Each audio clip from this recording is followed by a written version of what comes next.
കഴിഞ്ഞ ദിവസം ദേശീയപാതയിൽ നെയ്യാറ്റിൻകര അമരവിളയ്ക്ക് സമീപം ഗ്രാമത്ത് KSRTC ബസ് എതിർദിശയിൽ വന്ന കാർ ഇടിച്ചു തെറിപ്പിച്ച അപകടം വളരെയധികം ഞെട്ടിക്കുന്നൊരു വാർത്തയായി മാറുന്നു.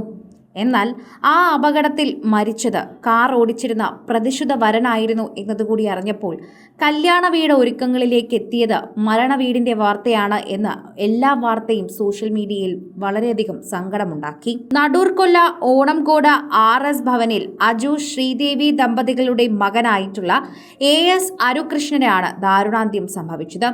26 വയസ്സായിരുന്നു അരുണിന്. സ്വകാര്യ സ്ഥാപനത്തിൽ ഡ്രൈവറായിരുന്നു അദ്ദേഹം. ഈ മാസമായിരുന്നു അല്ലെങ്കിൽ ദിവസങ്ങൾ മാത്രം ബാക്കി നിൽക്കെയാണ് അദ്ദേഹത്തിന്റെ വിവാഹം നിശ്ചയിച്ചിരുന്നത്. അതിനിടയിൽ തന്നെയാണ് ഈ അപകടമുണ്ടായത്.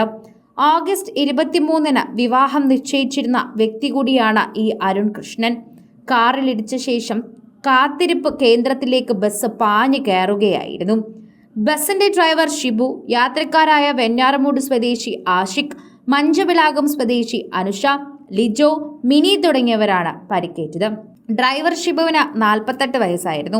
വെഞ്ഞാറമൂട് സ്വദേശി ആഷിഖിന് 17 വയസ്സും അനുഷയ്ക്ക് 22 വയസ്സും ലിജോയ്ക്ക് 38 വയസ്സും മിനിക്ക് 56 വയസ്സുമായിരുന്നു. കാത്തിരിപ്പ് കേന്ദ്രത്തിൽ ആരും ഉണ്ടായിരുന്നില്ല എന്നതുകൊണ്ട് തന്നെ കൂടുതൽ ദുരന്തമൊഴിവായി എന്നുകൂടി ഒറ്റവാക്കിൽ പറയാം. രാവിലെ 8:30-യോടെയായിരുന്നു അപകടം. കാറിൽ അരുൺ മാത്രമാണ് ഉണ്ടായിരുന്നത്. നെയ്യാറ്റിൻകര പോലീസ് ഇതിന് കേസെടുക്കുകയും ചെയ്തിട്ടുണ്ടായിരുന്നു.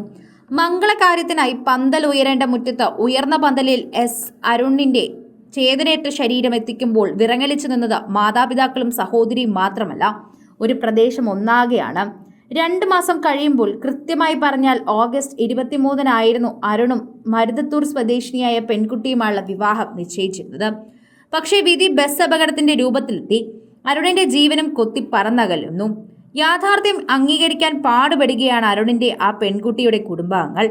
കാൽമുട്ടിന്റെ തേയ്മാനവുമായി ബന്ധപ്പെട്ട ചികിത്സയ്ക്ക് നെയ്യാറ്റിൻകര 3 കല്ലിൻമൂട്ടിൽ താമസിക്കുന്ന മാതൃസഹോദരിയുമായി മെഡിക്കൽ കോളേജ് ആശുപത്രിയിൽ പോകാനാണ് അരുൺ സുഹൃത്തിന്റെ കാറുമായി എത്തിയത്.